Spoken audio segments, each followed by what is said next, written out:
Have you ever discovered something so horrific about your own family that it changed everything you thought you knew about the people you love? I'm curious where you're watching from tonight, because family betrayal cuts deep no matter where in the world you call home. Sometimes the people closest to us hide the darkest secrets, and when those secrets surface, they force us to make choices that define who we really are. Adriano Rossini had built his reputation on three things: absolute loyalty to family, swift justice for betrayal, and an instinct for danger that had kept him alive in the organized crime world for 15 years. At 34, he commanded respect from the streets of Little Italy to the boardrooms of legitimate businesses that laundered money for less legitimate enterprises. His tall frame filled doorways with an authority that made grown men step aside, and his green-gray eyes missed nothing. Women noticed the expensive cut of his charcoal suits, the way his dark hair was always perfectly styled, the confident grace with which he moved through the world. But they also noticed something harder to define: the sense that crossing Adriano Rossini would be the last mistake they ever made. Tonight, that carefully controlled world was about to shatter. He stood outside his younger brother Vincent's townhouse in Brooklyn, rain drumming against his shoulders as he checked his phone for the third time. Vincent had called an hour ago, voice tight with what sounded like panic, demanding an immediate meeting. Family came first, always, but something felt wrong. Vincent had been making increasingly poor decisions lately, gambling debts mounting, associating with people who operated outside the family's carefully maintained codes of conduct. The front door stood slightly ajar, yellow light spilling onto the wet steps. Adriano pushed it open without knocking. Family privilege. Vincent, he called into the narrow hallway. The house was too quiet, missing the usual sounds of his brother's restless energy. Vincent was 29, but had never learned to sit still, always moving, always talking, always looking for the next opportunity or thrill. The silence felt ominous. Vincent appeared at the top of the stairs, moving too quickly, his usually perfect appearance disheveled. His shirt was wrinkled, his face flushed, and his eyes held something Adriano had never seen there before: guilt mixed with desperate fear. "Adriano, thank God you came." Vincent hurried down the stairs, but he moved wrong, like he was trying to block access to something. "Come on, let's go to the kitchen. We need to talk about the Marcello situation." But Adriano had already stopped listening to his brother's words. Years of reading body language, of sensing danger in the shift of a shoulder or the flicker of an eye, screamed warnings in his head. Vincent was lying. More than that, Vincent was terrified of being discovered in a lie. From somewhere beneath their feet came a sound that made Adriano's blood freeze. It was muffled, barely audible, but unmistakable. The sound of someone trying to scream through what had to be a gag. Vincent's face went white. "That's nothing. The neighbor's dog. It's been acting up all week." The sound came again, weaker but definitely human. Definitely female. Definitely terrified. Adriano had killed men for lesser offenses than lying to his face. But this was his brother. Family loyalty ran deeper than blood in their world. It was the foundation of everything. Yet as he stared into Vincent's panicked eyes, he felt something cold and terrible settling in his chest. "Move," he said quietly. Vincent stepped sideways, but not far enough. "Adriano, listen to me. Whatever you think you heard." Adriano grabbed his brother by the shoulders, lifted him bodily, and set him aside. The basement door was behind Vincent, and it was locked. The key hung on a hook nearby, which meant Vincent hadn't just locked it out of habit. He'd locked it to keep something in. Or someone. "Don't," Vincent whispered as Adriano took the key. "Please, Adriano. You don't understand the situation." The lock turned with a soft click. The basement stairs stretched down into darkness, but there was enough light from upstairs to see shapes in the shadows below. Adriano descended slowly, his hand automatically moving to the gun beneath his jacket, though he couldn't imagine what threat might be waiting in his brother's basement. What he found was worse than any threat. It was an abomination. She was chained to a support beam in the center of the basement, metal shackles around both wrists that had rubbed her skin raw. Her dark hair hung in tangled waves around a face that should have been beautiful, but was now swollen with bruises and streaked with tears. She wore the remnants of what had once been a professional outfit, a navy blouse and black skirt that were now torn and stained. When she saw him, she tried to scream again through the gag, but the sound came out as a desperate whimper. Her eyes were what broke something fundamental inside Adriano's chest. They were hazel with gold flecks, and they held a combination of terror and defiance that told him she had been fighting her captors despite being overpowered. She was young, probably mid-20s, with the kind of delicate bone structure that suggested she had lived a gentle life until this happened to her. A life that hadn't prepared her for whatever Vincent had done. Adriano moved toward her carefully, the way he would approach an injured animal, keeping his hands visible. Her whole body trembled as he knelt beside her, and when he reached for the gag, she flinched so violently that the chains rattled against the beam. "I'm going to help you," he said softly. "I'm going to get you out of here." Her eyes searched his face desperately, trying to determine if he was another threat or possibly, impossibly, salvation.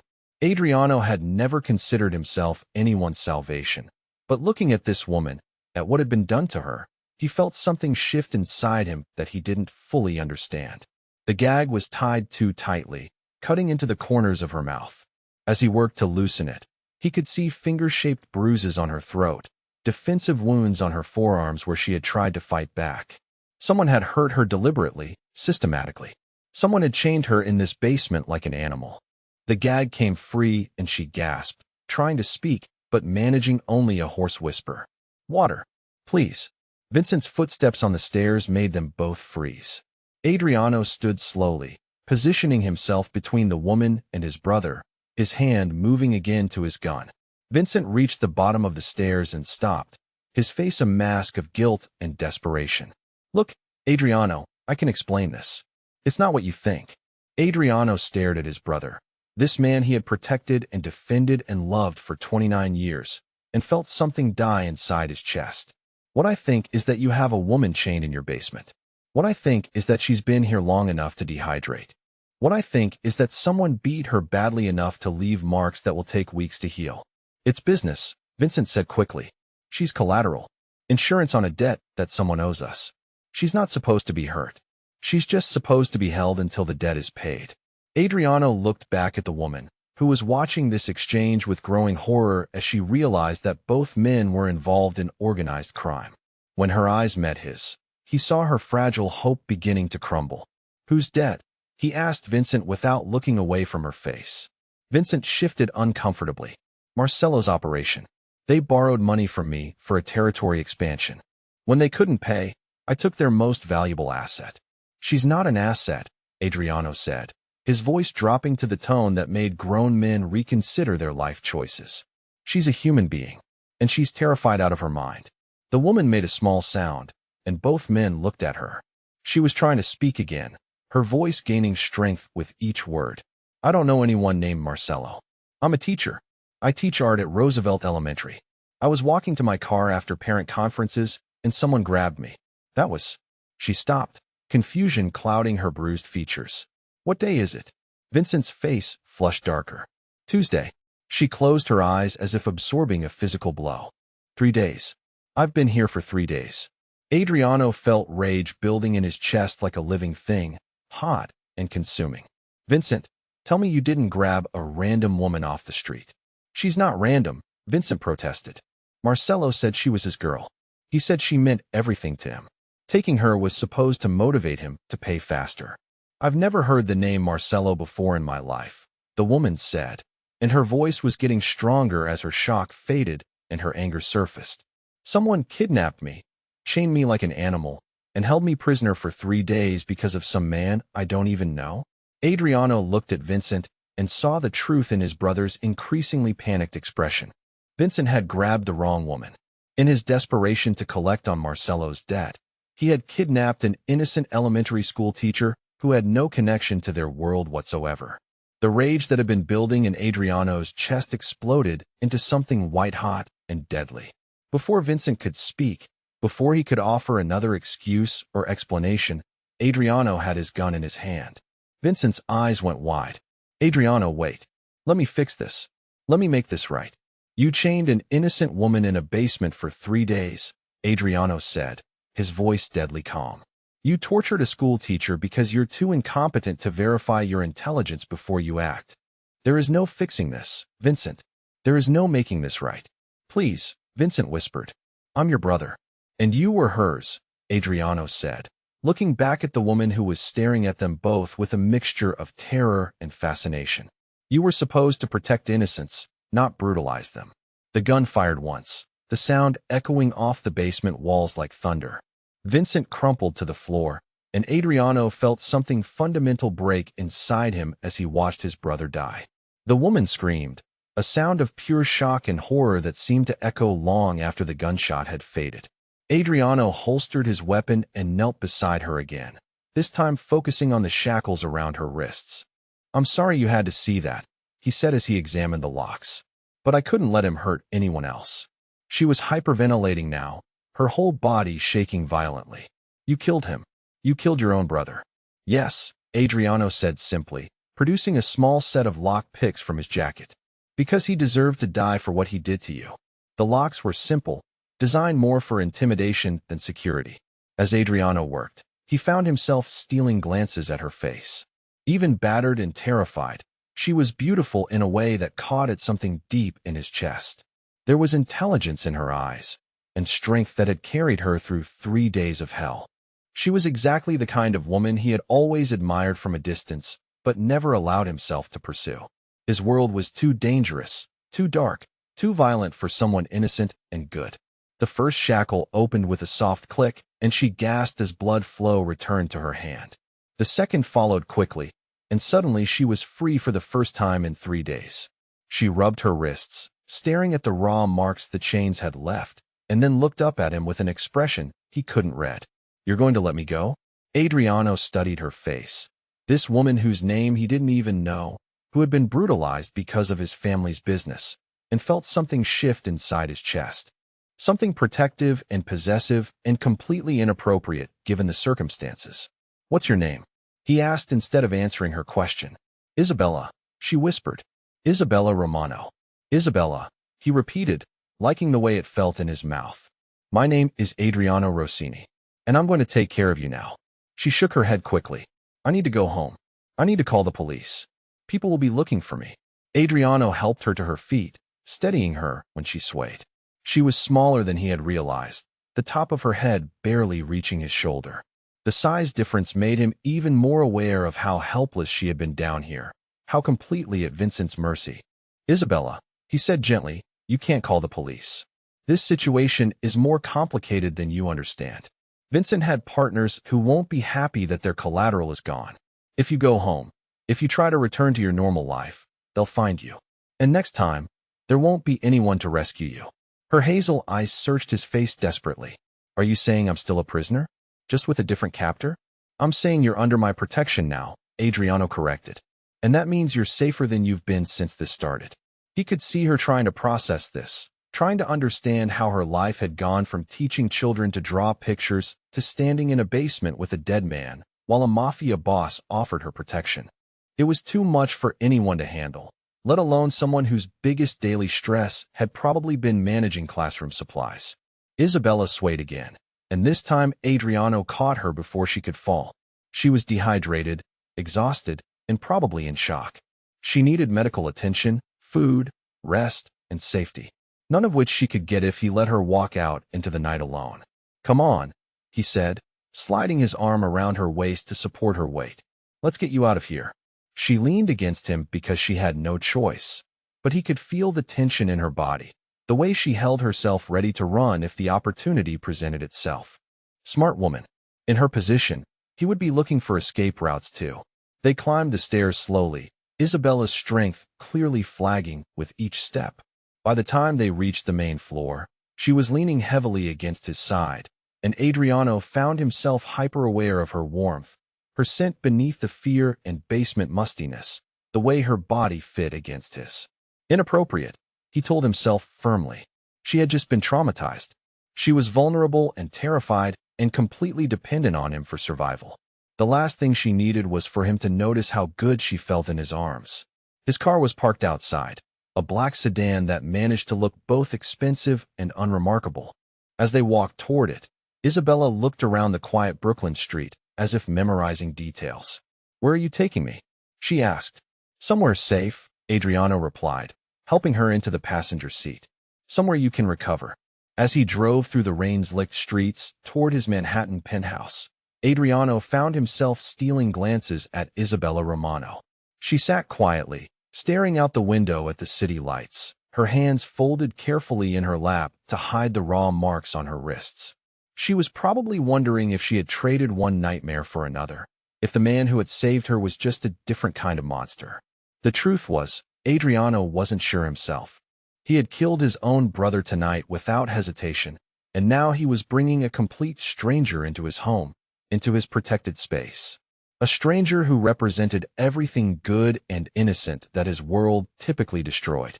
But as he watched Isabella Romano try to hold herself together despite everything that had happened to her, Adriano found himself wanting to be the man who could keep her safe. For the first time in his life, he wanted to be someone's salvation instead of their destruction. Whether he was capable of that remained to be seen. Isabella woke to sunlight streaming through floor-to-ceiling windows, disoriented by the softness of expensive sheets against her skin. For a moment, she thought she was dreaming, that the past 3 days had been nothing but a horrible nightmare. Then she tried to move her arms, and the sharp pain from her raw wrists brought everything flooding back. The basement, the chains, Vincent's death, and the green-gray eyes of the man who had killed his own brother to save her. She sat up carefully, taking in her surroundings with growing amazement. The bedroom was enormous, all clean lines and modern furniture that probably cost more than she made in a year. Everything was in shades of charcoal and cream, sophisticated and masculine, but not ostentatious. Through the windows, she could see Manhattan stretching out below, which meant she was high up, probably in one of those penthouse apartments she had only seen in movies. Someone had changed her clothes while she slept. Instead of her torn blouse and skirt, she now wore an oversized white button-down shirt that smelled faintly of expensive cologne and a man's warmth. The thought of Adriano Rossini undressing her while she was unconscious should have terrified her, but somehow it didn't. The shirt was carefully buttoned to her throat, and she was still wearing her own underwear. He had been gentle, respectful, even while she was completely vulnerable. The realization made something flutter in her chest that she didn't want to examine too closely. A soft knock on the door interrupted her thoughts. Isabella pulled the sheet up to her chin, suddenly aware that the shirt barely covered her thighs. "Come in," she called, her voice still hoarse from 3 days of limited water. Adriano entered carrying a tray, and Isabella's breath caught in her throat. In the basement, she had been too terrified and traumatized to really look at him beyond registering that he was tall, dark, and dangerous. Now, in the morning light streaming through his windows, she could see exactly how devastating he was. He had changed out of his expensive suit into dark jeans and a black Henley that stretched across broad shoulders and emphasized the lean strength of his build. His dark hair was slightly messed, as if he had been running his hands through it, and there was something softer about his face in the morning light. He was probably in his mid-30s, but there were lines around his eyes that suggested he had seen more than his share of violence and responsibility. "Good morning," he said quietly, setting the tray on the nightstand. "How are you feeling?" Isabella tried to speak and found her throat was still too dry. He immediately moved to pour water from a pitcher on the tray, his movements efficient but gentle. When he handed her the glass, their fingers brushed, and she felt an unexpected spark of awareness shoot up her arm. Slowly, he advised as she drank. "You've been dehydrated for days." The water was perfect, cold and clean, and Isabella had to force herself not to drain the entire glass at once. As she drank, she became aware that Adriano was studying her face with an intensity that made her skin warm. Not in a predatory way, but as if he was trying to assess her condition, her state of mind, whether she was going to fall apart or fight. "Better," she managed when she had finished half the glass. "Thank you. For everything. I know you didn't have to help me." "Yes, I did," Adriano said simply. "What Vincent did was unconscionable. It went against everything we stand for." Isabella studied his face, trying to understand this man who had saved her life. "We? My family's organization," he said, sitting carefully on the edge of the bed, far enough away not to crowd her, but close enough that she could see the flecks of gold in his gray-green eyes. "We have rules, Isabella. Codes of conduct. We don't hurt innocents. We don't involve civilians in our business. And we sure as hell don't kidnap school teachers." The way he said her name, with a slight Italian accent that made it sound like music, sent another flutter through her chest. Isabella forced herself to focus on his words instead of the way his voice made her feel. "So you're what, exactly?" she asked, needing to understand the world she had somehow fallen into. "Mafia? Like in the movies?" Adriano's mouth quirked in what might have been amusement under different circumstances. "More complicated than the movies, but essentially, yes. My family has been in organized crime for 3 generations. We run legitimate businesses, but we also handle less legitimate enterprises. Protection, territory disputes, financial arrangements that banks won't touch." Isabella absorbed this information, trying to reconcile it with the man sitting beside her. He didn't look like a stereotypical gangster. There was intelligence in his eyes, education in his speech patterns, genuine concern in the way he watched her drink the water. "And Vincent?" she asked. "Was an idiot who got in over his head with gambling debts," Adriano said, and she could hear the pain beneath his matter-of-fact tone. "He borrowed money from dangerous people to cover his losses. When he couldn't pay them back, he decided to take collateral to motivate them to settle their own debts with him. Unfortunately, his intelligence was faulty." "You mean I'm not actually connected to this Marcello person?" Adriano shook his head. "Based on what I've learned since last night, Marcello doesn't exist. Vincent made him up to justify taking you. The real debtor is a man named Santos who runs girls in the South Bronx. Vincent thought if he grabbed someone Santos cared about, Santos would pay faster. But Santos doesn't have anyone he cares about that much, which is why Vincent ended up with a random school teacher instead." Isabella felt sick as the full scope of her nightmare became clear. "So I was kidnapped by mistake. Held prisoner for 3 days because your brother couldn't get his facts straight." "I'm sorry," Adriano said quietly, and she could hear the genuine regret in his voice. "I'm sorry Vincent did this to you. I'm sorry my family's business destroyed 3 days of your life. And I'm sorry you had to see me kill him." Isabella looked at this man who had apologized for his brother's crimes, who had committed murder to save her, who was now sitting on his own bed making sure she was hydrated and fed. She should be terrified of him. She should be demanding that he let her go home immediately. Instead, she found herself asking the question that had been haunting her since she woke up. "Do you regret it? Killing him?" Adriano considered this seriously, his gray-green eyes never leaving her face. "No. Vincent crossed a line that can't be uncrossed. In our world, there are consequences for hurting innocents. If I had let him live, other people would have thought they could get away with the same thing." "What happens now?"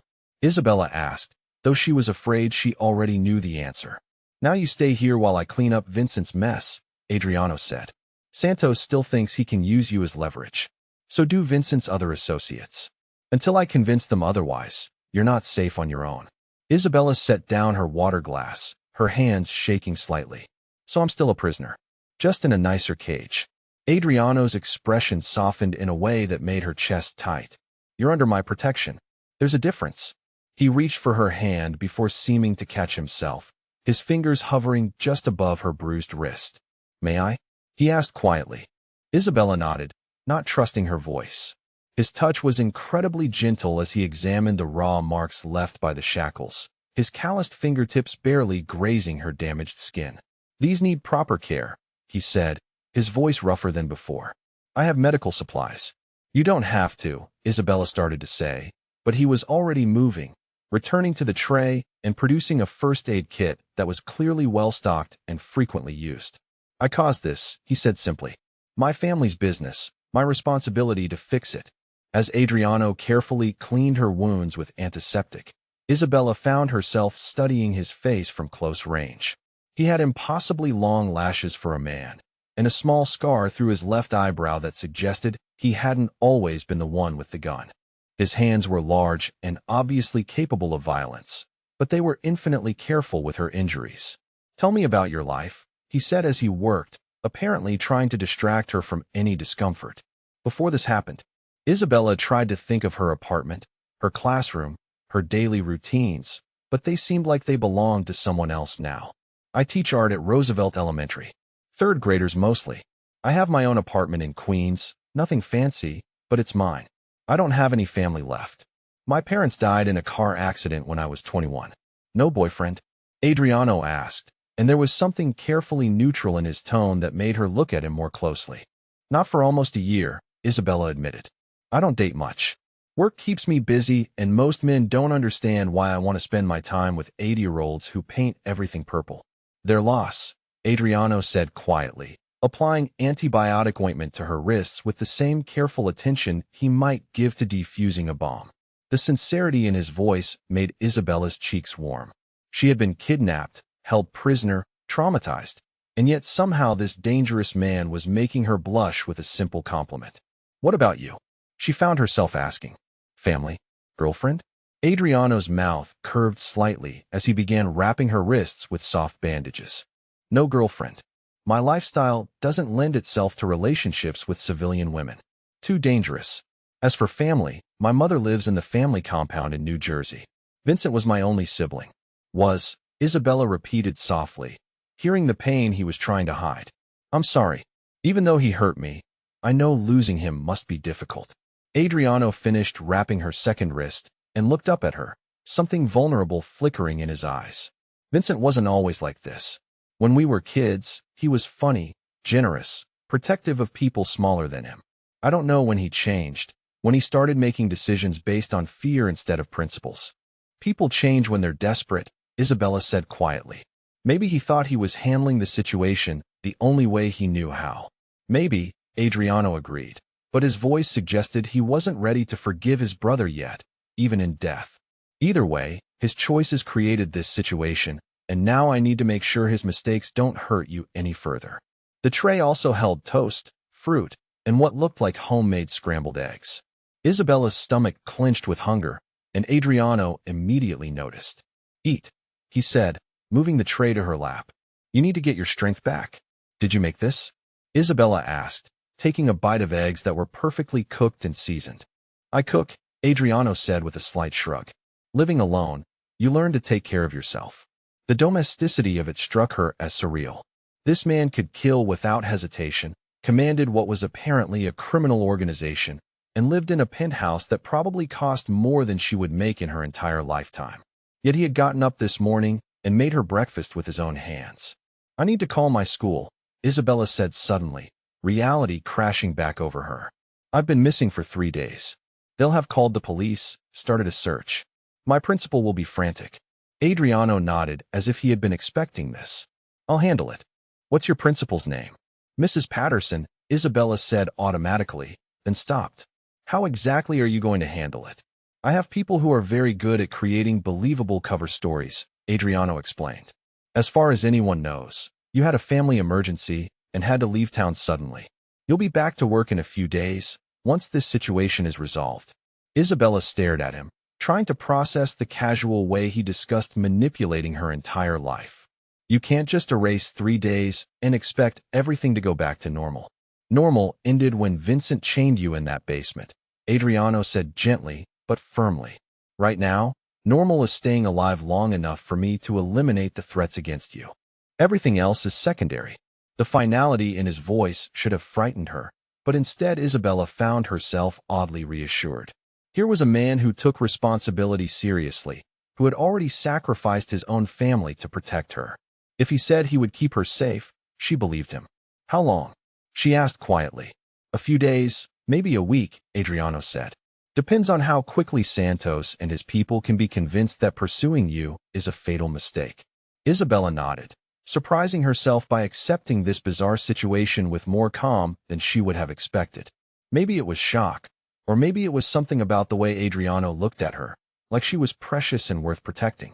Can I ask you something? She said as she continued eating. Anything. Why did you help me? Really? You could have walked away, let Vincent deal with his own mess. Instead, you killed your own brother for a complete stranger. Adriano was quiet for so long that Isabella thought he wasn't going to answer. When he finally spoke, his voice was softer than she had heard it before. Because the moment I saw you chained in that basement, I knew that letting anything else happen to you wasn't an option. I've done a lot of things in my life that I'm not proud of, Isabella. But I've never hurt an innocent person, and I wasn't going to start by ignoring what Vincent had done to you. Something in his tone made Isabella look at him more carefully. There was something else there, something he wasn't saying, but before she could pursue it, her exhaustion caught up with her again. You should rest more, Adriano said, immediately noticing her fatigue. Your body is still recovering from trauma and dehydration. I feel like I've been sleeping forever, Isabella protested, but even as she said it, she could feel her eyelids growing heavy.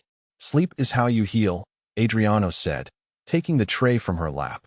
I'll be in my office if you need anything. There's an intercom by the bed. As he stood to leave, Isabella caught his hand without thinking. The contact sent electricity shooting up her arm, and from the way his eyes darkened, she knew he felt it too.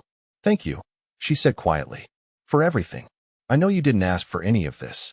Adriano's fingers tightened around hers for just a moment, his thumb brushing across her knuckles in a touch that was far more intimate than the situation called for. Neither did you, he said softly. But we'll figure it out together. After he left, Isabella lay back against the expensive pillows and tried to make sense of everything that had happened. 3 days ago, her biggest worry had been getting her students ready for the holiday art show.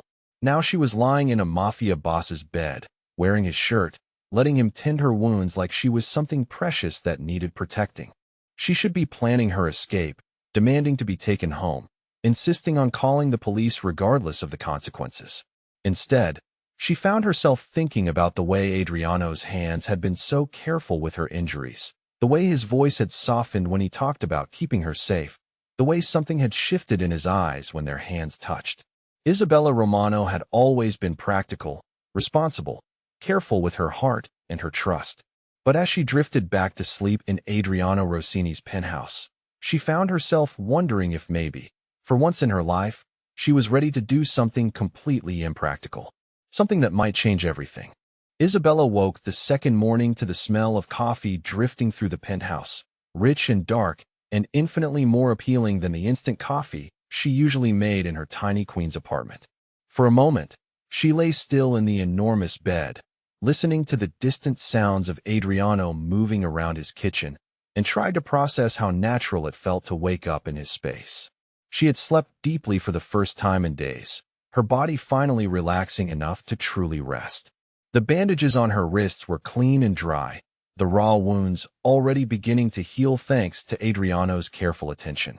More unsettling was how safe she felt here, how protected, despite being essentially a prisoner in a criminal's penthouse.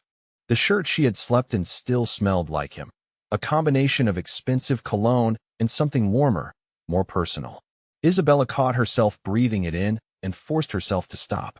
Developing feelings for her captor, even a reluctant one, was textbook Stockholm Syndrome. The fact that Adriano was devastatingly attractive and had literally saved her life didn't change the fundamental problem with their situation. But as she padded barefoot across the hardwood floors toward the kitchen, wearing nothing but his oversized shirt, Isabella found it harder and harder to think of Adriano as a captor. Everything about his penthouse spoke of someone who valued beauty, quality, comfort. The art on the walls was museum quality, a mix of classical and modern pieces that showed sophisticated taste. Fresh flowers sat in crystal vases, and the furniture was clearly chosen for both form and function. In the main living area, she stopped at a collection of framed photographs on a side table. Most showed Adriano with an elegant older woman who had his eyes and cheekbones, obviously his mother. But there were several that included a younger man with the same dark hair and olive skin, laughing and relaxed in a way that Vincent certainly hadn't been in the basement. The brothers at some family gathering, both in expensive suits, both looking happy and carefree. Isabella picked up one photo that showed Adriano and Vincent as children, maybe 8 and 5 years old, building a sandcastle on what looked like an Italian beach. Vincent was grinning at the camera, while Adriano concentrated seriously on architectural details. Even then, she could see the protective way Adriano positioned himself slightly in front of his younger brother. "Good morning," Adriano said softly from behind her. Isabella nearly dropped the frame, spinning around with her heart racing. He stood in the kitchen doorway wearing dark jeans and a charcoal sweater that emphasized his broad shoulders, holding 2 mugs of coffee. His hair was slightly damp from a shower, and she caught herself wondering what it would feel like to run her fingers through it. "Sorry," she said, setting the photo down carefully. "I didn't mean to snoop." "It's not snooping when you're a guest," Adriano replied, crossing to hand her one of the mugs. "That was taken in Sicily when Vincent was 5. He was obsessed with pirates and insisted the sandcastle needed a moat to keep the treasure safe. Isabella wrapped her hands around the warm mug, inhaling the perfect coffee. He looks happy there. He was, Adriano said quietly, his eyes lingering on the photograph. We both were. Before he understood what our family business really meant. Before he started making choices based on fear instead of loyalty. Before Isabella could respond, the intercom system chimed and a voice filled the penthouse. Boss, Marco's here. Says it's urgent. Adriano's expression immediately shifted, becoming harder, more focused. Send him up? He replied, then looked at Isabella apologetically. I'm sorry, but this is probably about Vincent's situation. I need to take this meeting. Isabella nodded, though she felt a chill that had nothing to do with the morning air. She's almost forgotten that outside this beautiful penthouse, dangerous people were still looking for her. You can listen if you want, Adriano added, surprising her. This concerns you, and you have a right to know what you're dealing with. 5 minutes later, Isabella found herself curled in a corner of Adriano's massive sectional sofa, still wearing only his shirt, while a man named Marco Benedetti briefed his boss on the current threat level. Marco was younger than Adriano, probably late 20s, with nervous energy and the kind of sharp intelligence that Isabella associated with her brightest students. He treated Adriano with obvious respect and affection, but there was nothing subservient about his manner. Santos is asking questions, Marco reported, consulting notes on his phone. He's got 3 of his people canvassing Brooklyn, trying to figure out what happened to Vincent. They know he had collateral, and they're looking for the woman. Isabella's coffee turned to acid in her stomach as she realized they were talking about her like she was a package that had gone missing. What kind of questions? Adriano asked, his voice taking on the deadly calm tone Isabella was beginning to recognize. The kind that involves showing people photographs and offering money for information, Marco replied. Santos thinks if he can find Vincent's collateral, he can use her to pressure us into covering Vincent's debt to him. Adriano's jaw tightened almost imperceptibly. Vincent didn't owe Santos anything. Santos owes money to the Torino family, and Vincent thought he could collect it for them in exchange for covering his gambling debts to the casinos. Classic Vincent, Marco said with obvious frustration. Making deals he didn't have the authority to make with people who would kill him for his shoes. Isabella found herself studying Adriano's profile as he processed this information. Even relaxed in his own home, there was something alert and dangerous about him, like a predator that never fully let its guard down. But there was also something deeply protective in the way he glanced at her periodically during the briefing, making sure she was handling the reality of her situation. Bottom line, Marco continued, Santos has 6 guys and desperation. The Torinos have professional soldiers and a reputation to maintain. If Santos can't deliver something valuable to them by the end of the week, they're going to make an example out of him. And he thinks that something valuable is Isabella, Adriano said, looking directly at her for the first time since Marco had arrived. She's the only leverage he knows about, Marco confirmed. He doesn't understand that Vincent grabbed the wrong woman, and honestly, I don't think it would matter to him if he did. Santos is cornered, and cornered animals do stupid things. Isabella set down her coffee mug with shaking hands. So I'm not just hiding from Vincent's associates. I'm hiding from whoever Vincent owed money to, plus whoever Santos owes money to. Unfortunately, yes, Adriano said gently. But Isabella, I want you to understand something. These people, Santos and the Torinos, they're not like us. They don't have codes of conduct. They don't distinguish between civilians and combatants. To them, you're just a commodity to be traded or disposed of based on usefulness.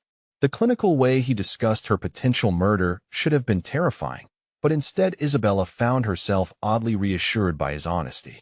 Adriano wasn't sugarcoating the danger or trying to convince her that everything would be fine. He was treating her like an adult capable of handling the truth. How long before you can resolve this? She asked. Marco answered before Adriano could.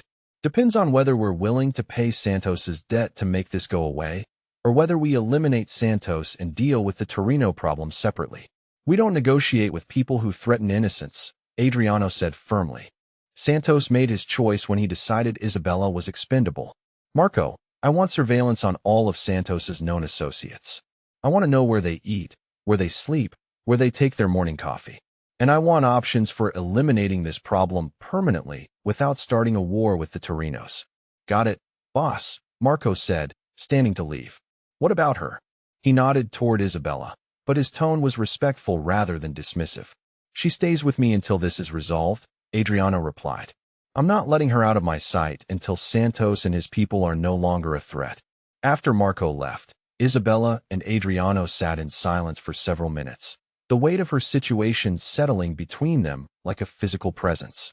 She was trapped in this penthouse, dependent on a man she had known for less than 48 hours, while multiple criminal organizations treated her life as a bargaining chip. I need clothes, she said finally, because it was easier than addressing the larger implications. I can't stay in your shirts forever. Adriano's eyes dropped to her bare legs, and she saw something flash across his expression before he looked away. Of course.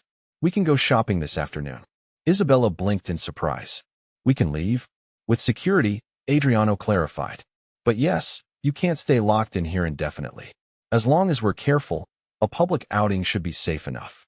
2 hours later, Isabella found herself in the back of another expensive sedan, this time with Adriano beside her and 2 additional cars following at a discreet distance. She had borrowed a pair of his sweatpants, rolling the waistbands several times and cinching them with a belt, but she still felt ridiculously underdressed next to his casual elegance. The shopping district Adriano chose was upscale but not ostentatious, the kind of place where quality was assumed rather than advertised. As they walked into the first boutique, Isabella became acutely aware of the way other women looked at Adriano, the way store clerks immediately appeared to offer assistance, the way his presence seemed to command attention without effort. What's your normal style? He asked as they browsed through racks of clothes that probably cost more than Isabella's monthly rent. Simple, practical, probably boring by these standards, Isabella admitted, running her fingers over a silk blouse that was undeniably beautiful. I'm usually covered in finger paint by noon, so nothing too delicate. Adriano pulled a soft cashmere sweater from a nearby rack, holding it up against her. The deep blue color made her eyes look more green than brown. This would look beautiful on you. It's too expensive, Isabella protested automatically, but Adriano was already signaling to a hovering sales associate. Money isn't a concern, he said quietly. And Isabella, you're under my protection. That means I take care of your needs, all of them. The way he said it, with quiet authority and something almost possessive in his tone, made heat pool in Isabella's stomach. She should object to being taken care of like this, should insist on maintaining her independence, but there was something seductive about the way Adriano anticipated her needs and met them without fanfare. They spent the next hour selecting clothes, and Isabella found herself relaxing into the experience despite the surreal circumstances. Adriano had excellent taste and an eye for what would look good on her, but he also listened to her preferences and never pushed when she vetoed something. He was patient while she tried things on, comfortable waiting outside dressing rooms, and surprisingly knowledgeable about women's fashion for a man who claimed not to date civilians. In the third boutique, Isabella emerged from the dressing room wearing a charcoal wool dress that fit her perfectly and found Adriano staring at her with an expression that made her pulse quicken. The dress was more form-fitting than her usual style, emphasizing curves she normally kept hidden under loose blouses and conservative skirts. How does it look? She asked, though she could read the answer in his face. Stunning, Adriano said, his voice rougher than usual. But then, you'd look stunning in anything. Isabella felt heat rise in her cheeks as she turned to check her reflection in the mirror. The woman looking back at her was someone she barely recognized. Elegant, sophisticated, beautiful in a way that had nothing to do with the expensive clothes. It was the way Adriano looked at her, like she was precious and desirable and worth protecting, that transformed her. We'll take it, Adriano told the sales clerk, then moved closer to Isabella, his hand coming up to adjust the collar of the dress. His fingers brushed the sensitive skin of her neck, and she felt electricity shoot through her entire body. Their eyes met in the mirror, and for a moment the world narrowed to just the two of them, to the heat in his gaze and the way her body responded to his proximity. He was standing directly behind her, so close that she could feel his warmth, smell his cologne, sense the controlled power in his large frame. Isabella, he said quietly, and her name sounded different in his mouth, more intimate somehow. She turned to face him, and suddenly they were standing inches apart in the small dressing area, his hands still on her shoulders, her face tilted up toward his. She could see the gold flecks in his gray-green eyes, could count his individual eyelashes, could feel the slight tremor in his hands that suggested he wasn't as controlled as he appeared. Adriano's phone rang, shattering the moment like glass. He stepped back immediately, his expression shifting from desire to business as he answered. "What?" he said curtly, and Isabella could hear an urgent voice on the other end, though she couldn't make out the words. "When?" Adriano demanded, his face going hard. "Where are they now?" Isabella watched his transformation with fascination and growing alarm. This was Adriano, the crime boss, the man who commanded an organization, who had killed his own brother without hesitation. The man who had been tenderly adjusting her collar moments ago was suddenly someone who could order deaths with a single word. "Understood," Adriano said finally. "Lock down the building. I'll be there in 20 minutes. He hung up and looked at Isabella with something like regret. "We have to go. Now." "What happened?" Isabella asked as they hurried out of the boutique, Adriano's security team immediately flanking them. "Santos sent people to your school," Adriano said grimly as they climbed into the waiting car. "They were asking about you, showing your picture to other teachers, trying to figure out your routines and who you're close to." Isabella felt the blood drain from her face. "Mrs. Patterson, my students, are they safe?" "For now," Adriano assured her, but his tone was grim. "But Santos is escalating faster than I anticipated. He's getting desperate, which makes him unpredictable." The drive back to the penthouse passed in tense silence, Isabella's mind racing with images of her third graders being questioned by dangerous men, of Mrs. Patterson trying to protect information about a teacher who had mysteriously vanished. Her safe, predictable world was being contaminated by Vincent's criminal legacy, and there was nothing she could do to stop it. Back at the penthouse, Adriano immediately disappeared into his office to coordinate response strategies, leaving Isabella alone with shopping bags full of beautiful clothes and a growing sense of helplessness. She changed into jeans and a sweater from their shopping trip, needing to feel more like herself, but the expensive fabric only reminded her of how far she was from her real life. When Adriano emerged from his office an hour later, he looked tired and frustrated in a way she hadn't seen before. Isabella had been pacing the living room, too agitated to sit still, and she immediately moved toward him. "Is everyone safe?"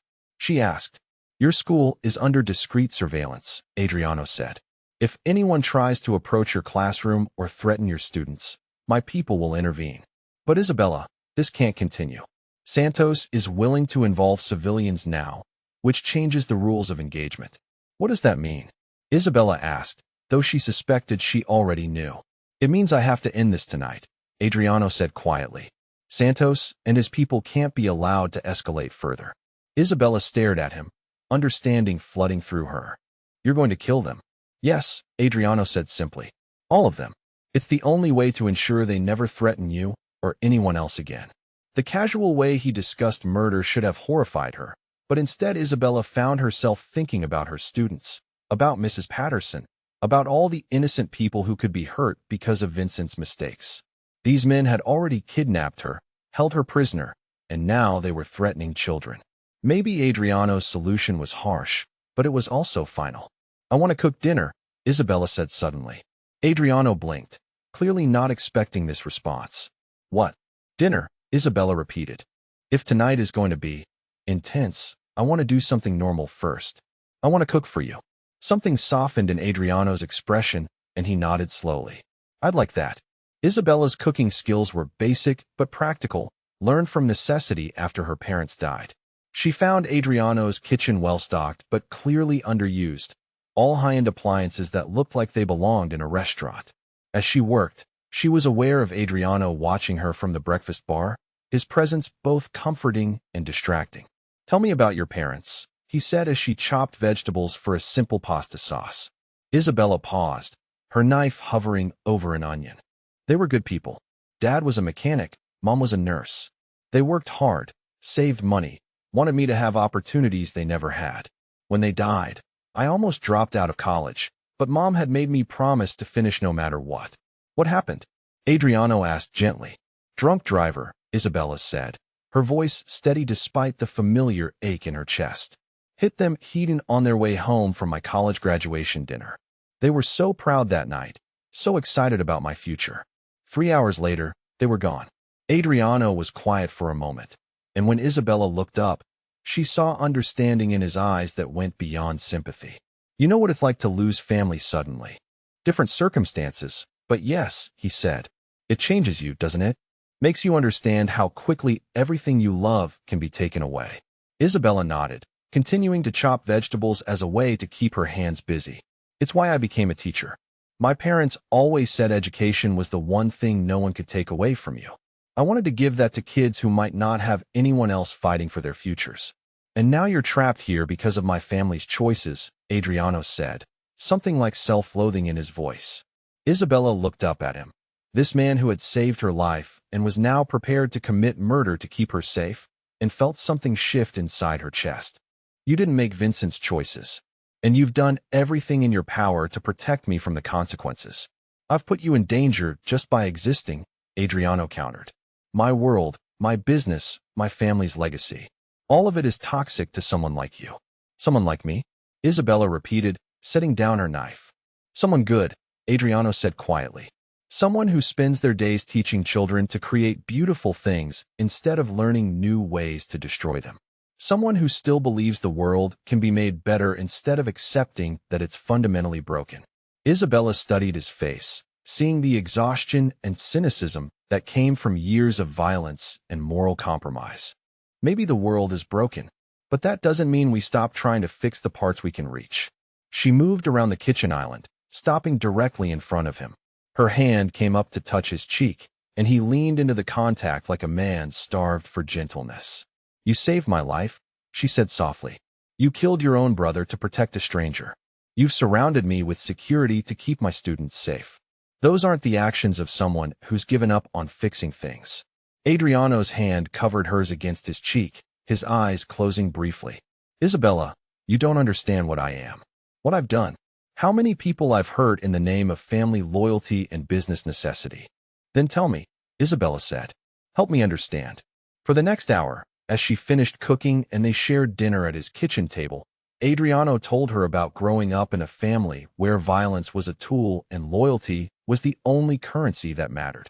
He told her about his first kill at 19, about the weight of command and the impossible choices that came with protecting territory and people. He told her about Vincent's descent into gambling addiction and the growing distance between the brothers as Vincent made increasingly destructive decisions. Isabella listened without judgment, asking questions that showed she was trying to understand his world rather than condemn it.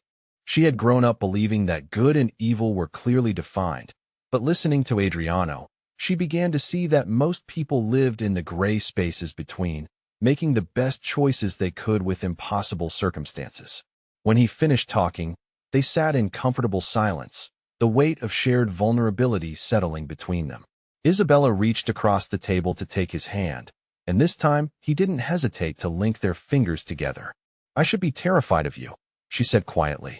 Everything logical tells me to run as far and fast as I can. But, Adriano prompted, his thumb stroking across her knuckles. But when I look at you, I see someone who's spent his entire life protecting people he cares about. Someone who chose to save me even when it meant destroying his own family. Someone who's carrying impossible burdens and doesn't have anyone to help him bear the weight. Isabella, Adriano said, his voice rough with emotion he was trying to contain. She stood up and moved around the table, stopping beside his chair. He turned to face her, and suddenly she was standing between his knees, his hands settling automatically on her hips. The position was intimate, charged with tension that had been building since their moment in the boutique. What are we doing? He asked quietly, his hands tightening on her waist. I don't know, Isabella admitted, her own hands coming up to rest on his shoulders. But I know that tonight you're going to risk your life to keep me safe. And I know that I can't pretend I don't feel something for you anymore. Adriano's eyes darkened as he looked up at her. Isabella, if we do this, if we cross this line, there's no going back. You'll be part of my world, permanently. Is that what you want?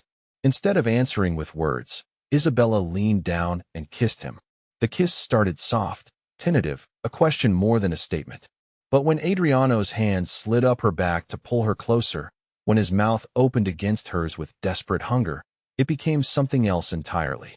Isabella found herself straddling his lap, her fingers tangling in his dark hair, her body pressing against his with an urgency that surprised them both. Adriano kissed like a man who had been starving for tenderness, like she was everything he had ever wanted but never allowed himself to hope for.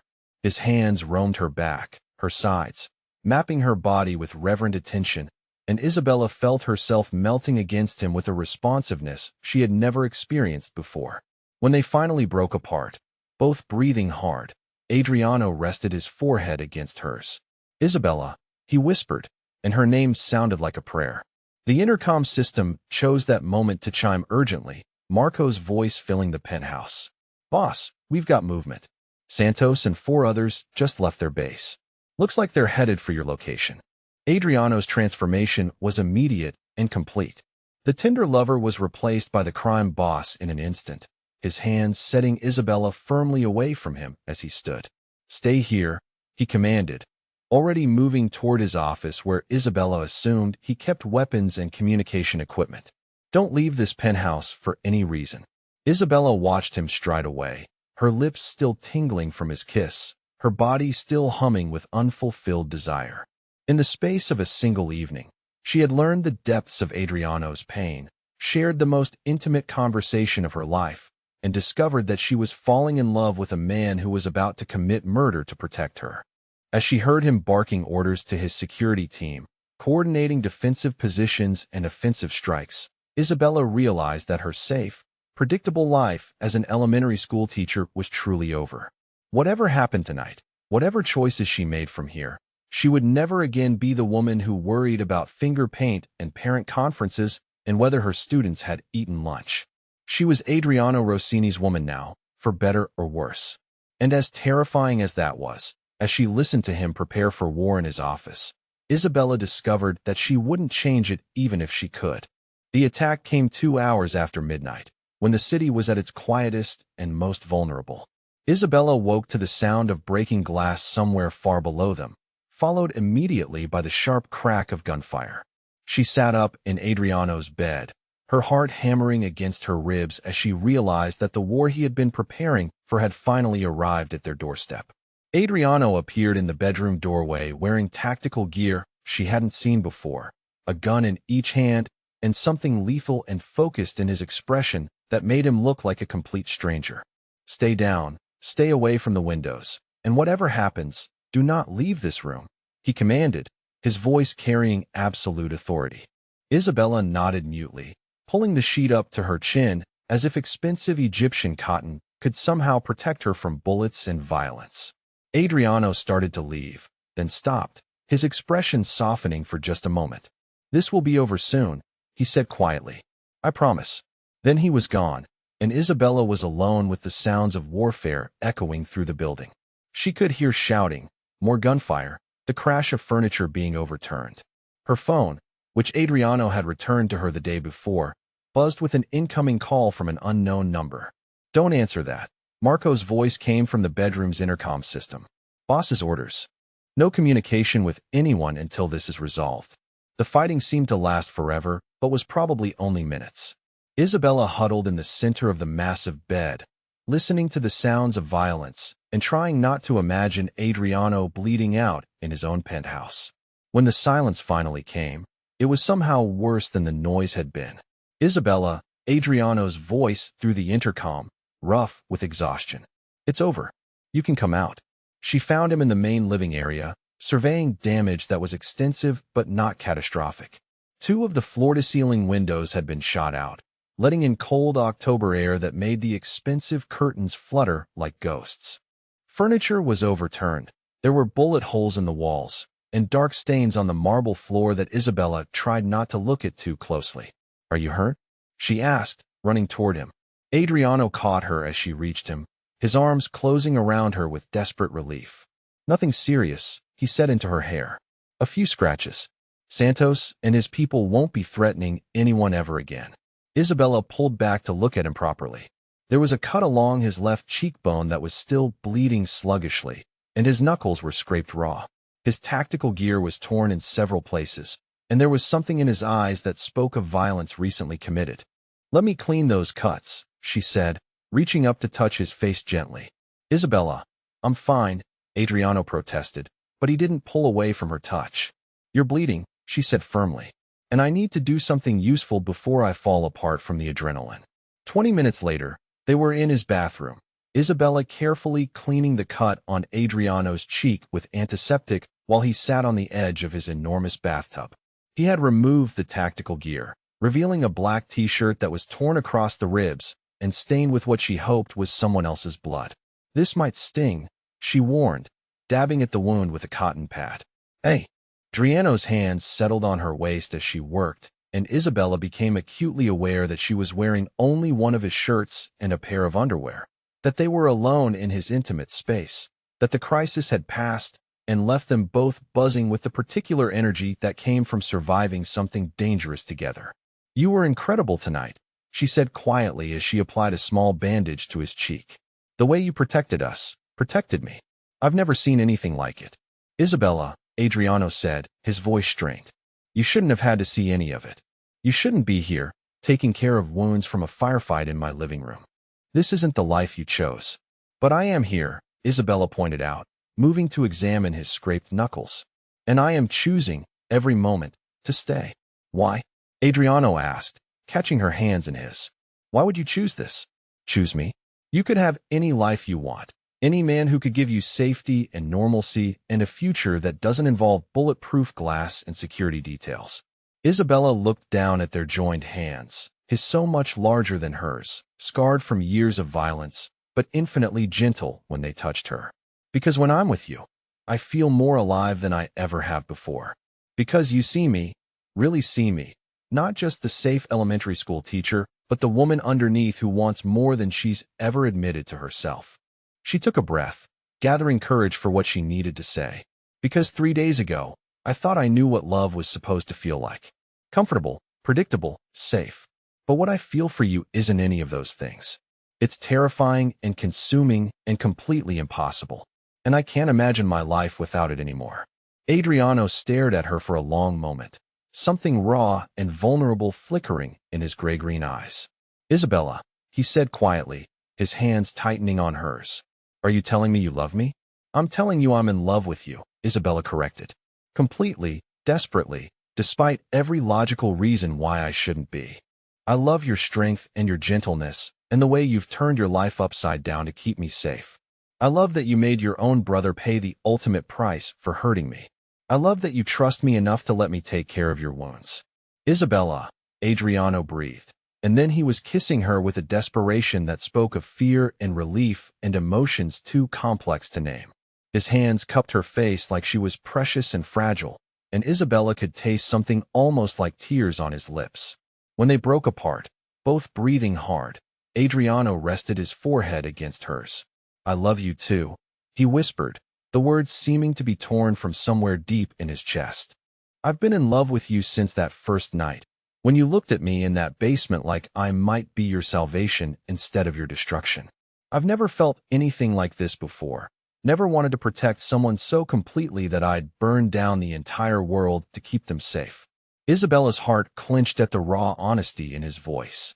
"Adriano," she said softly, her hands sliding up to frame his face. "You don't have to burn down the world for me.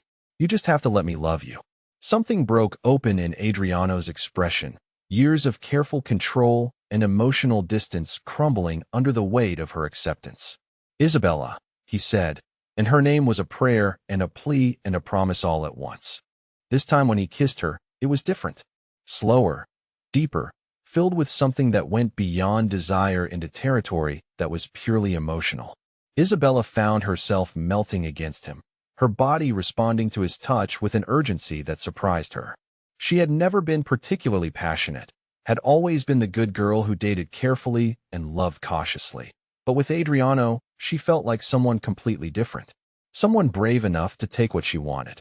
His hands slid down her sides to her thighs, lifting her easily so that she was straddling his lap on the edge of the bathtub. The position brought them into intimate contact, and Isabella could feel the evidence of his desire against her core through the thin fabric of her underwear. The sensation made her gasp against his mouth, her hips moving instinctively against his. Isabella, Adriano groaned, his hands settling on her hips to still her movement. If we do this now, after everything that's happened tonight, I want to make sure you're certain. I want to make sure you're not acting on adrenaline or gratitude or... I'm certain, Isabella interrupted, her hands tangling in his dark hair. I've been certain since you kissed me in your kitchen. I've been certain since you held me while I cried about my parents. I've been certain since you looked at me like I was worth killing for. Adriano studied her face in the soft bathroom lighting, searching for any sign of doubt or hesitation. Whatever he saw there must have convinced him, because he stood suddenly, lifting her with him, her legs automatically wrapping around his waist.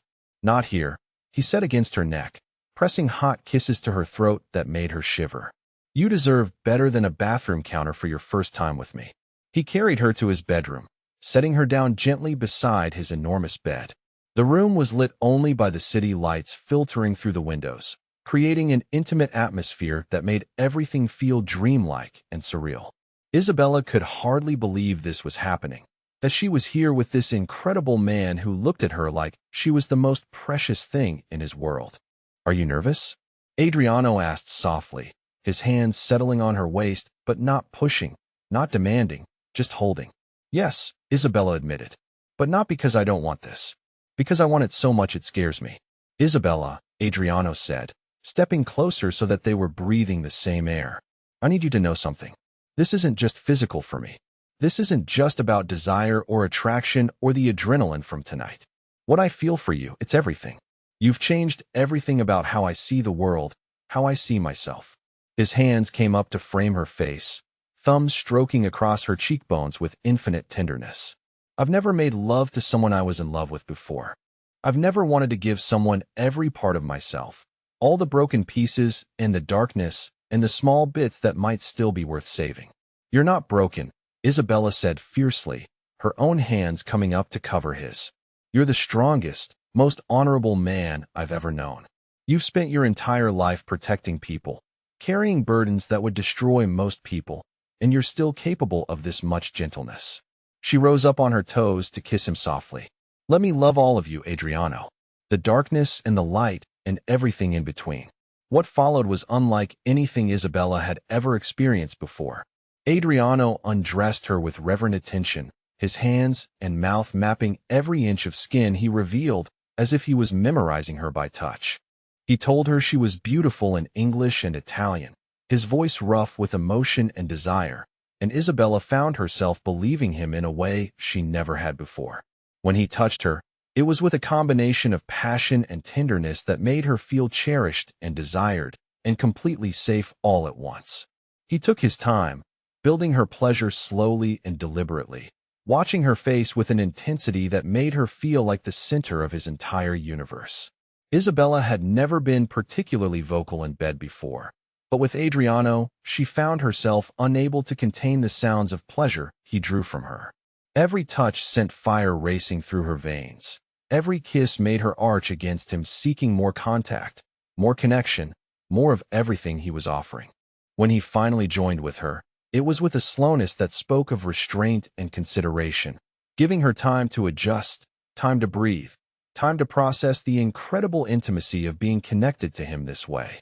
Isabella had never felt anything like the stretch and fullness of having him inside her, the way her body seemed to recognize his home. Are you okay?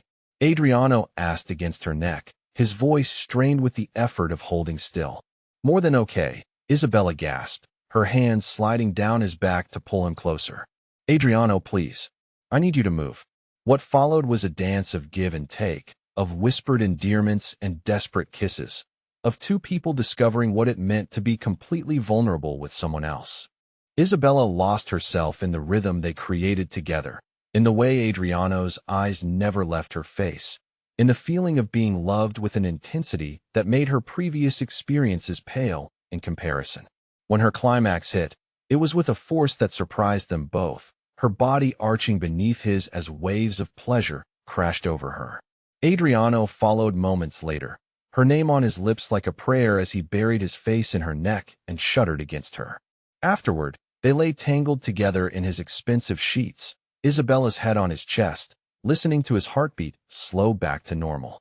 Adriano's fingers trailed lazily through her hair, and Isabella had never felt so content, so complete, so absolutely right about a decision in her entire life.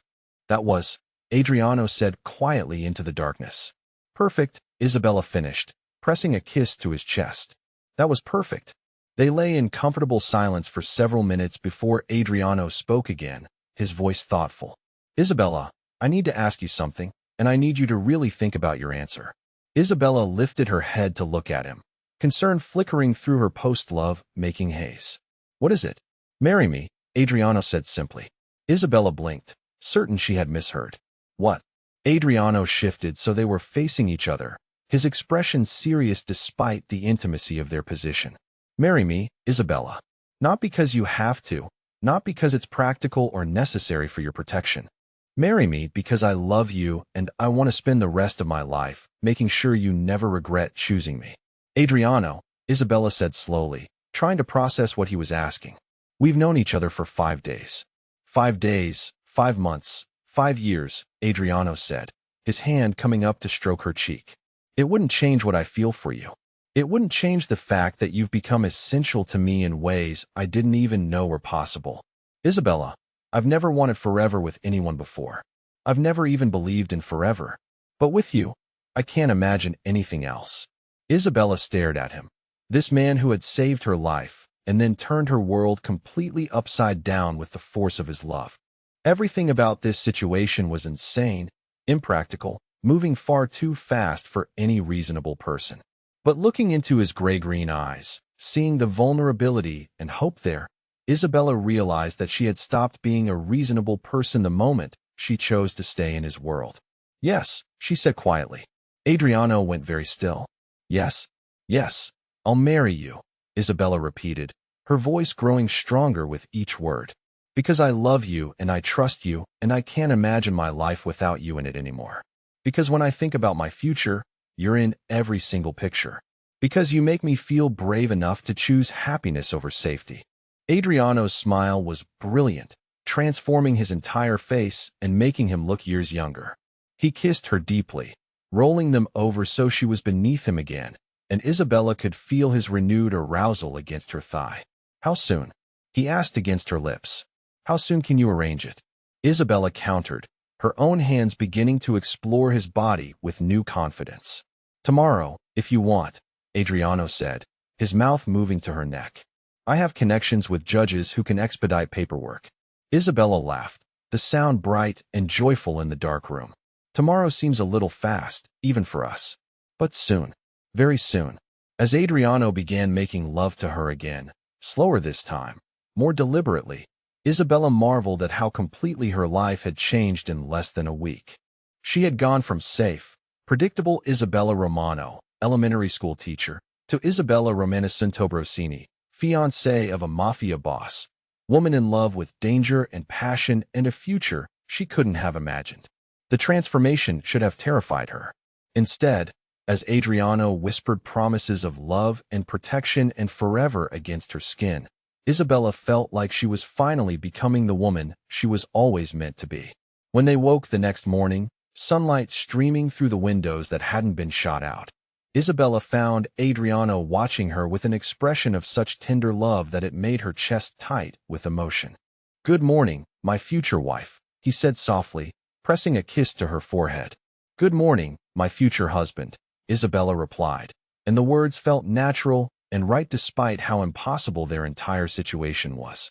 They spent the morning in bed, alternating between making love and making plans, discussing everything from wedding arrangements to living situations to how Isabella would return to teaching while maintaining appropriate security. It was surreal and wonderful and completely overwhelming all at once. Around noon, Adriano's phone rang with news that made them both freeze. Santos had been eliminated, but the Torino family was demanding a meeting to discuss Vincent's unresolved debts and the territorial disruption his actions had caused. How much danger are we in? Isabella asked as Adriano concluded the call. From the Torinos specifically? Not much, Adriano said thoughtfully. They're businessmen first, criminals second. They want compensation for their losses and assurance that this kind of chaos won't happen again, both of which I can provide. And from your world in general? Isabella pressed, needing to understand exactly what she was signing up for. Adriano looked at her seriously. There will always be risks, Isabella. Always enemies who might try to use you against me. Always situations that require careful navigation. But there will also always be protection, resources, and people whose job it is to keep you safe. The question is whether you can live with that balance. Isabella considered this, thinking about her students, her quiet apartment, her predictable routines. Then she thought about waking up in Adriano's arms, about the way he looked at her like she was precious beyond measure, about the depth of feeling between them that made everything else seem manageable. I can live with it, she said finally. As long as you're honest with me about the dangers, as long as you let me be part of the decisions that affect our life together, I can live with it. Adriano's relief was palpable. Isabella, he said, pulling her close. I promise you'll never regret choosing this life. Choosing me. As Isabella settled against his chest, listening to his heartbeat and planning their impossible future together, she realized that regret was the last thing on her mind. For the first time in her life, she was exactly where she belonged. 3 days before their planned wedding, Isabella stood in front of a three-way mirror in Manhattan's most exclusive bridal boutique, wearing a dress that made her look like something out of a fairy tale. The ivory silk fell in perfect lines from her waist, and the delicate lace sleeves were exactly what she had dreamed of as a little girl playing dress-up in her mother's closet. It's perfect, said Sofia Rossini, Adriano's mother, who had insisted on accompanying Isabella for this fitting. You look like a princess, cara mia. Isabella smiled at the elegant older woman who had welcomed her into the family with surprising warmth. Sofia had taken one look at her son's obvious happiness and declared that any woman who could make Adriano smile like that was a blessing from God. The fact that Isabella was a teacher who worked with children had only cemented Sofia's approval. Adriano is going to cry when he sees you, Sofia continued, dabbing at her own eyes with a delicate handkerchief. My strong, serious boy, crying at his wedding like his papa did at ours. The seamstress made final adjustments to the hem, pinning and measuring with the focused attention that Isabella had come to associate with all of Adriano's vendors. Everything in his world was done with precision, excellence, and an attention to detail that ensured perfection. Isabella's security detail waited outside the boutique, 2 of Adriano's most trusted men who had become familiar faces over the past 2 weeks. She had initially chafed at the constant protection, but after the attack on the penthouse, she understood that Adriano's caution was necessary. There were still loose ends from Vincent's criminal legacy, still people who might see her as a valuable target. The Eastern European trafficking ring that had originally loaned Vincent money had been ominously quiet since Santos's elimination. Too quiet, according to Marco's intelligence reports. Adriano suspected they were planning something, but his contacts in that particular network were limited. We should go soon, said Carlo, the older of her 2 bodyguards, appearing in the boutique's doorway. The boss wants you back at the penthouse before 4. Just 5 more minutes, Isabella called, wanting to savor this moment of normalcy. In 72 hours, she would be Mrs. Adriano Rossini, and her transformation from quiet schoolteacher to Mafia wife would be complete and official. The seamstress finished her adjustments and helped Isabella out of the dress, carefully hanging the creation that had cost more than Isabella's annual salary. As she changed back into her regular clothes, jeans and a cashmere sweater that Adriano had chosen for her, Isabella felt a pang of melancholy for her old life. She missed her students desperately, missed the chaos of 3rd-grade art class and the satisfaction of watching 80-year-olds discover they could create something beautiful. Adriano had arranged for her to take an extended leave of absence, ostensibly for a family emergency, with the option to return after their honeymoon. But Isabella knew that teaching at Roosevelt Elementary was probably over for her. Adriano's wife couldn't work in an unsecured public school where anyone could walk in and threaten children to get to her. Ready, Isabella announced, emerging from the dressing room to find Sofia and the bodyguards waiting by the boutique's entrance. They made it exactly 3 steps onto the sidewalk before everything went wrong. The van appeared out of nowhere, screeching to a halt at the curb as four men in dark clothing poured out. Carlo reached for his gun, shouting something in Italian, but he was outnumbered and outgunned. The second bodyguard, a younger man named Luca, managed to get off one shot before a tranquilizer dart hit him in the neck. Isabella watched in horror as both of her protectors crumpled to the ground, unconscious but breathing. Sophia screamed, a sound of pure terror that cut through the afternoon traffic noise, before another dart found her as well. Isabella Romano, said the apparent leader of the kidnappers, a tall man with pale eyes and a slight accent that might have been Russian or Ukrainian. You come with us now, or the old woman dies. He held a gun pointed directly at Sophia's unconscious form, and Isabella knew with horrible certainty that he would pull the trigger without hesitation. These weren't Santos's desperate street criminals. These were professionals who trafficked human beings for a living and had no moral boundaries whatsoever. Don't hurt her, Isabella said quietly, raising her hands in surrender. I'll come with you. Just don't hurt anyone else. Smart woman, the leader said, gesturing for his men to surround her. Your boyfriend killed our business partner. Now he pays compensation, or we sell you to highest bidder in Eastern Europe. The van's interior was windowless and soundproofed, confirming Isabella's worst fears about these men and what they did for a living. As they drove through Manhattan traffic, she tried to memorize turns and estimate travel time, anything that might help Adriano find her. But the van made so many seemingly random turns that she quickly lost track of their location. The leader, who had introduced himself only as Dmitri, spent the drive making phone calls in what sounded like Russian, occasionally glancing at Isabella with the calculating expression of someone assessing merchandise. Isabella forced herself to remain calm, to think clearly despite her terror. Adriano would come for her. She just had to survive long enough for him to find her. They reached their destination after what felt like hours, but was probably only 45 minutes. The warehouse was in an industrial section of Brooklyn that Isabella didn't recognize, surrounded by similar buildings that looked abandoned or underused. Perfect for conducting business that couldn't bear scrutiny. Inside, the warehouse was divided into sections by hanging plastic sheets, creating the impression of rooms without actual walls. Isabella could hear voices speaking in multiple languages, suggesting this operation was larger than just Dimitri's crew. In one section, she glimpsed cages that made her stomach turn with their obvious purpose. You sit here, Dimitri said, pushing Isabella into a metal chair in what appeared to be a makeshift office. We call your boyfriend, tell him terms. He has 12 hours to deliver $2 million, or you go on ship to Vladivostok. Isabella tried to keep her expression neutral as Dmitri placed the call, but inside she was calculating frantically. 12 hours was plenty of time for Adriano to mobilize his resources, but it was also enough time for these men to move her again if they got nervous. Rossini, Dmitri said when the call connected. We have something belongs to you.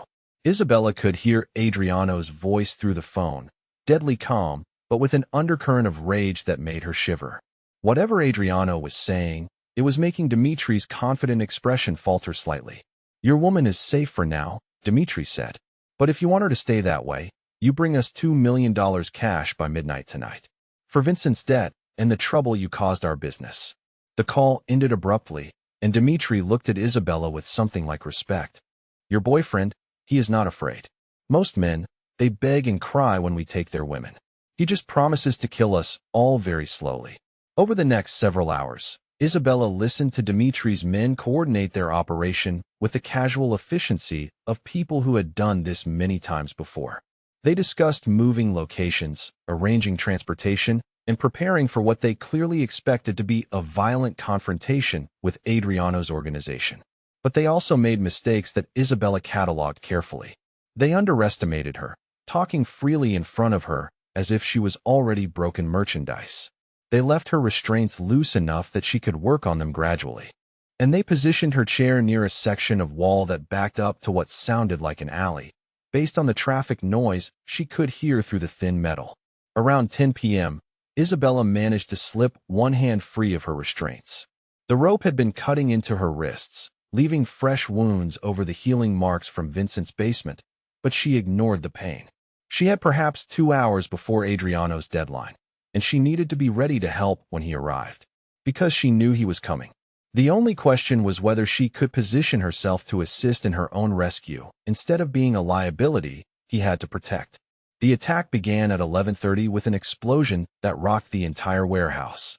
Isabella threw herself to the floor as gunfire erupted from multiple directions, the sound deafening in the enclosed space. Through the chaos, she could hear Adriano's voice shouting orders in Italian, coordinating his assault with military precision. Isabella crawled toward the wall she had identified earlier, staying low as bullets flew overhead. The plastic sheeting that divided the warehouse was being torn to pieces by gunfire, creating a confusing maze of debris and shadows. In the distance, she could hear men screaming in pain and terror as Adriano's forces systematically eliminated the trafficking operation. A hand grabbed her ankle, dragging her backward. Dimitri loomed over her, his pale eyes wild with fury and desperation. "You little bitch," he snarled. "You think your boyfriend can save you? We kill you both and disappear like smoke." He raised his gun, and Isabella acted on pure instinct. Her hand closed around a piece of metal debris from the explosion, and she swung it with all her strength at Dimitri's kneecap. He screamed and stumbled, his shot going wide, and Isabella rolled away just as Adriano appeared through the smoke like an avenging angel. The confrontation between Adriano and Dimitri lasted perhaps 10 seconds. Isabella had seen Adriano kill Vincent in a moment of rage, but this was something different. This was cold, calculated execution delivered by a man who had reached the absolute limit of his patience with people who threatened what belonged to him. When it was over, Adriano holstered his weapon and knelt beside Isabella, his hands running over her body checking for injuries with desperate efficiency. "Are you hurt? Did they touch you? Isabella, talk to me." "I'm okay," Isabella gasped, throwing her arms around his neck and holding on as tightly as she could. "Bruised, scared, but okay. Adriano, I knew you'd come. I never doubted for a second that you'd find me." Adriano's embrace was desperate, crushing, as if he was trying to convince himself that she was real and whole and safe in his arms again. "When I got that call, when I realized they had taken you," he said roughly against her hair. "Isabella, I have never been that afraid in my entire life." Marco appeared beside them, surveying the warehouse that had been turned into a war zone. "All tangos down, boss. No survivors from their crew, but we found evidence of at least 12 other victims who were being held for transport. Immigration is going to have a field day with this place." "Good," Adriano said grimly. "Make sure the authorities get everything they need to shut down the entire network. I want these people's operation destroyed so completely that no one ever thinks about rebuilding it." As they made their way out of the warehouse, Isabella leaning heavily on Adriano's arm, she caught sight of the rescue operation's scope. At least 20 of Adriano's men had participated in the assault, armed and equipped like a military unit. The trafficking ring's warehouse looked like a battlefield, and Isabella realized that Adriano had brought enough firepower to level the entire building if necessary. "Boss," Marco said quietly as they reached the waiting cars. "Isabella's hurt worse than she's letting on. Look at her hands." Isabella looked down to see that her wrists were bleeding freely, the restraints having reopened her wounds from Vincent's basement. More concerning was the spreading bruise on her ribs where she had hit the ground during the explosion, and the way her left ankle was beginning to swell from when Dimitri had grabbed her. "Hospital," Adriano said immediately, helping her into the back seat of his sedan. "Private facility, discreet staff." "I don't need a hospital," Isabella protested weakly, but even she could hear how unconvincing she sounded. "You're hurt, and I'm not taking any chances," Adriano said firmly. "Not after what just happened. Not when I almost lost you." The private hospital was everything Isabella had expected from Adriano's world. Discreet, expensive, and staffed with people who asked no questions about gunshot wounds or injuries sustained during criminal activities. The doctor who examined Isabella was professional and thorough, treating her reopened wrist wounds and determining that her ribs were bruised but not broken. "You're lucky," the doctor told them both. "Another few hours in those restraints, and you would have had nerve damage. As it is, you'll heal completely with proper care." When they were finally alone in the private hospital room, Isabella and Adriano sat in silence for several minutes, both processing how close they had come to losing everything. Isabella was connected to N4 for rehydration and pain management, but otherwise she felt remarkably normal considering the day's events. "Adriano," she said quietly, "I need to tell you something." "What is it?" he asked, immediately moving closer to her bedside. "When Dmitri had his gun pointed at me, when I thought I might die, the only thing I could think about was how much I regretted that we hadn't had more time together. Not that we moved too fast, or that this whole situation is insane, but that we hadn't had enough time." Adriano's hand found hers, careful of her bandaged wrists. "Isabella, I don't want to wait for the wedding," she continued. "I don't want a big ceremony, or a perfect dress, or any of the things I thought I wanted. I just want to be your wife. Tomorrow, tonight, as soon as possible." Adriano stared at her for a moment, then began to smile. It started small and grew until his entire face was transformed by joy and relief, and something that looked very much like tears he was trying not to shed. "The hospital has a chapel," he said quietly, "and I have a judge who owes me several favors. If you're serious about this, if you really want to get married tonight, I can make it happen." "I'm serious," Isabella said, squeezing his hand as tightly as her injuries would allow. "I've never been more serious about anything in my life."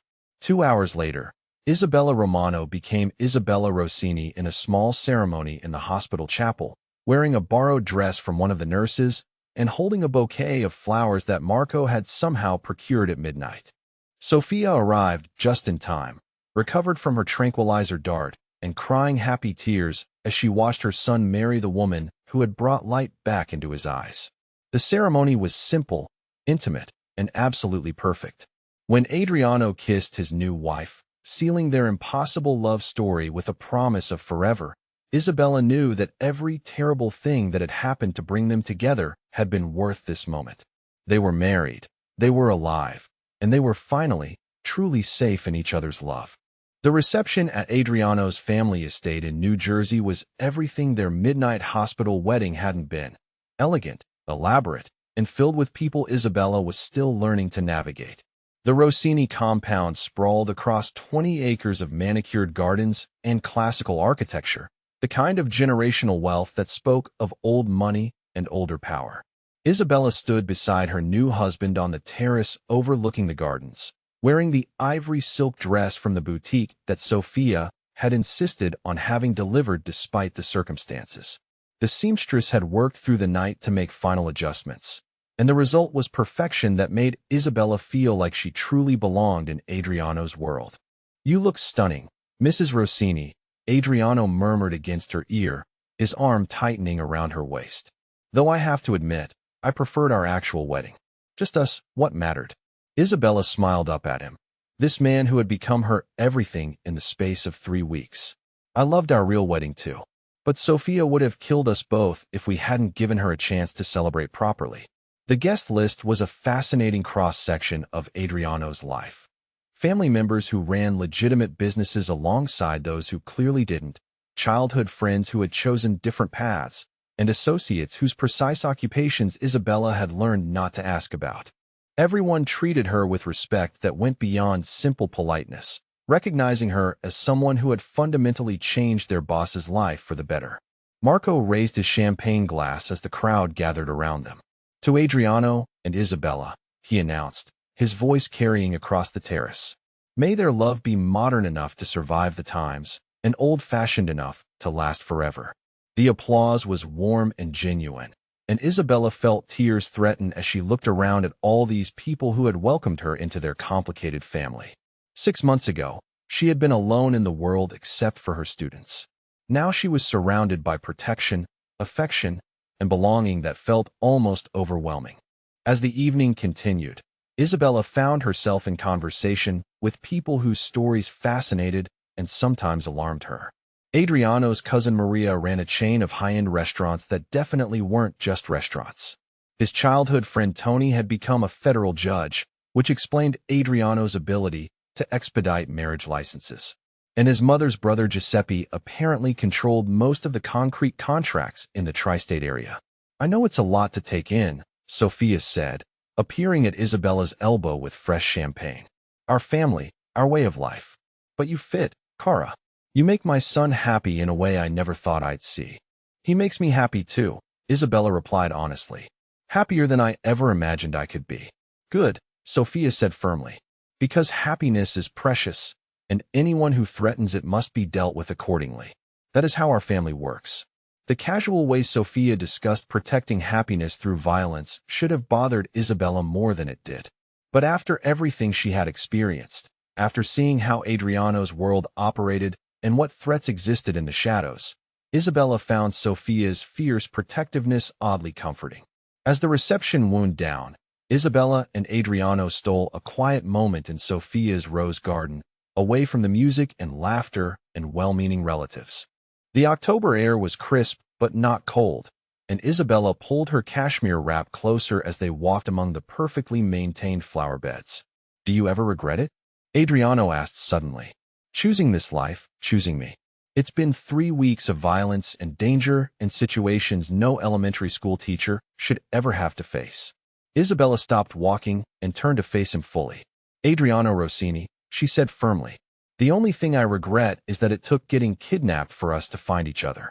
Everything else, all the chaos and danger and impossible decisions, it was worth it to end up here with you. Even if it means you can't go back to teaching at Roosevelt?" Adriano asked, and she could hear the guilt in his voice. "Even then," Isabella confirmed, "because now I get to teach art to kids who might never have had that opportunity otherwise. I get to use your resources to make a difference in ways I never could have before. And I get to wake up every morning next to the man I love more than I ever thought it was possible to love someone." Adriano's kiss was soft and grateful and filled with promises of the life they were building together. When they broke apart, Isabella saw tears in his eyes that he wasn't trying to hide. "I love you, Mrs. Rossini," he whispered against her forehead. "I love you too, Mr. Rossini," Isabella replied, and the names felt natural and right and completely theirs now. "Now I want to ask all of you something, and I'm genuinely curious about your thoughts. Have you ever had to choose between the safe path and the one that led to real love? Between security and passion? Between what made sense and what made your heart race? I know for many of you watching tonight, love has required courage, whether that's trusting someone new, fighting for a relationship, or believing that happiness is worth the risk. Tell me in the comments about a time when love asked you to be braver than you thought you could be." 6 months later, Isabella stood in the art studio Adriano had built for her in the east wing of their penthouse, watching 80-year-old Marcus carefully apply purple paint to what was supposed to be a tree. The child was one of 12 students in her private art program, all from underprivileged backgrounds, all selected by the Community Outreach Foundation that Adriano had established in Vincent's memory. Teaching again felt like coming home, even though everything about her current situation was different from her days at Roosevelt Elementary.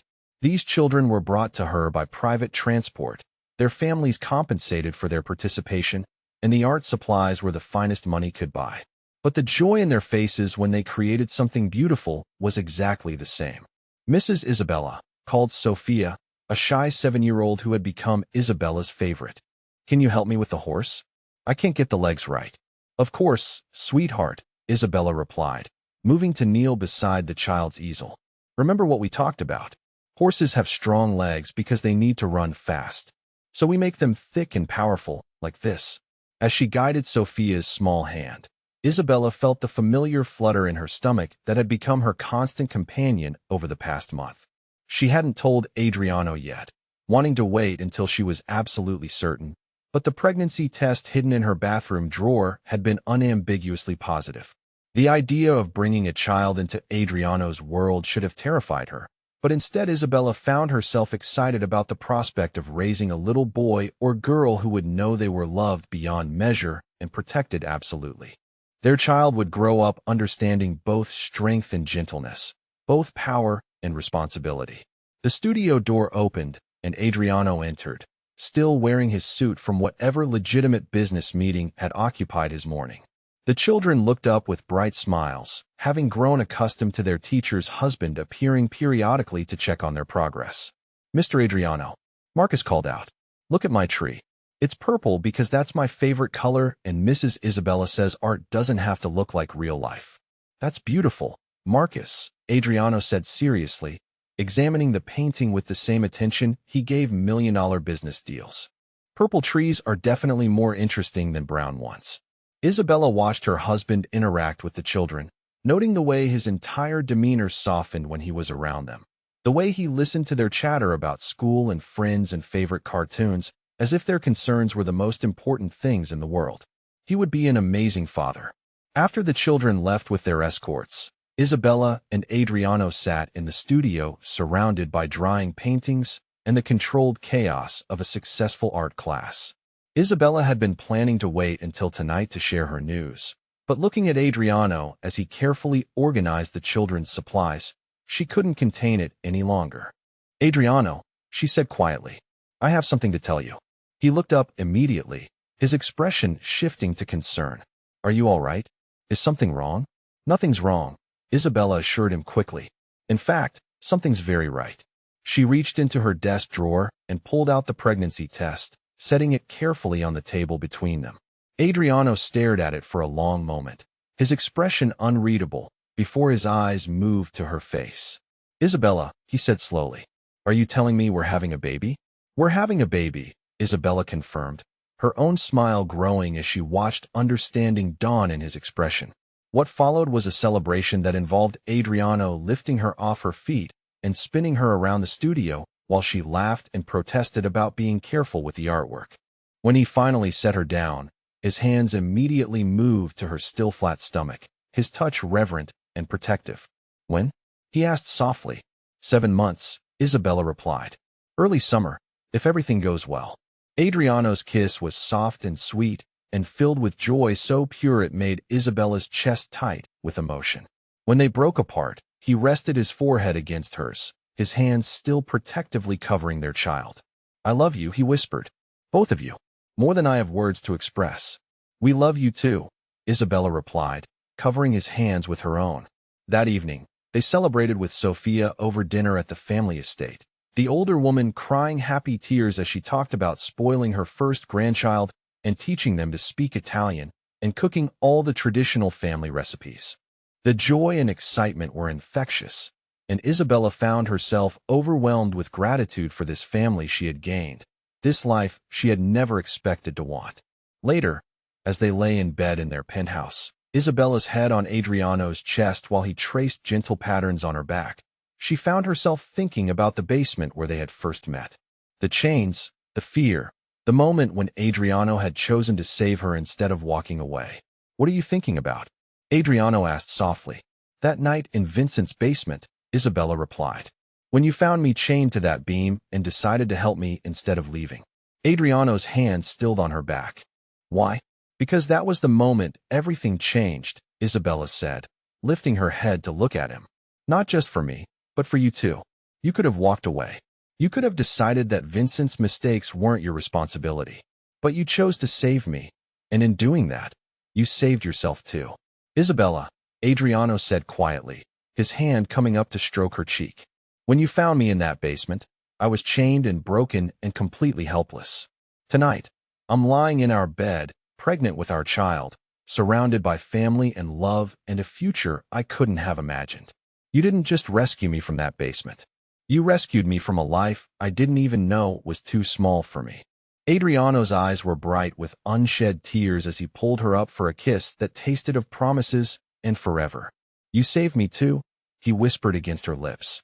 "From loneliness and emptiness in a world where power was the only thing that mattered. You showed me what love could be, what it could create, what it could protect." As Isabella settled back against his chest, one hand unconsciously moving to her stomach where their child was growing, she marveled at the path that had brought them here.